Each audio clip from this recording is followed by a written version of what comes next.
Okay, we picked up 5 more chickens from the Puna larva rescue. We've got 2 roosters and definitely 2 hens, possibly a 3rd hen. We've got an introduction pen here that will keep them separated from the 2 resident roosters there. It'll keep them safe and protected, but they'll still be able to socialize and see each other in this isolation pen.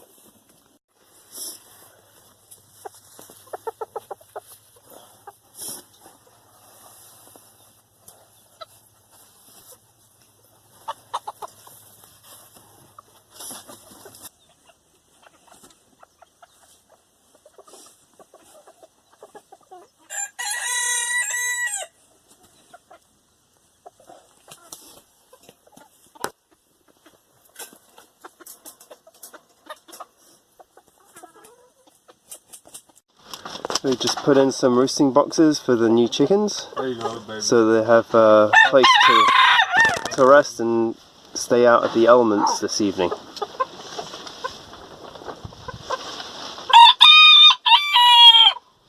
See, one of them likes it, and where he goes the other 3 will probably follow. He seems to be the alpha of the group. And we just put in the 2 juveniles together, a juvenile Silkie and a juvenile, I'm not too sure what breed of bird that is. We don't know the sex of either one. We're thinking that the Silkie is most likely a hen, and not sure about the other one. Don't know whether he's starting to crown or not.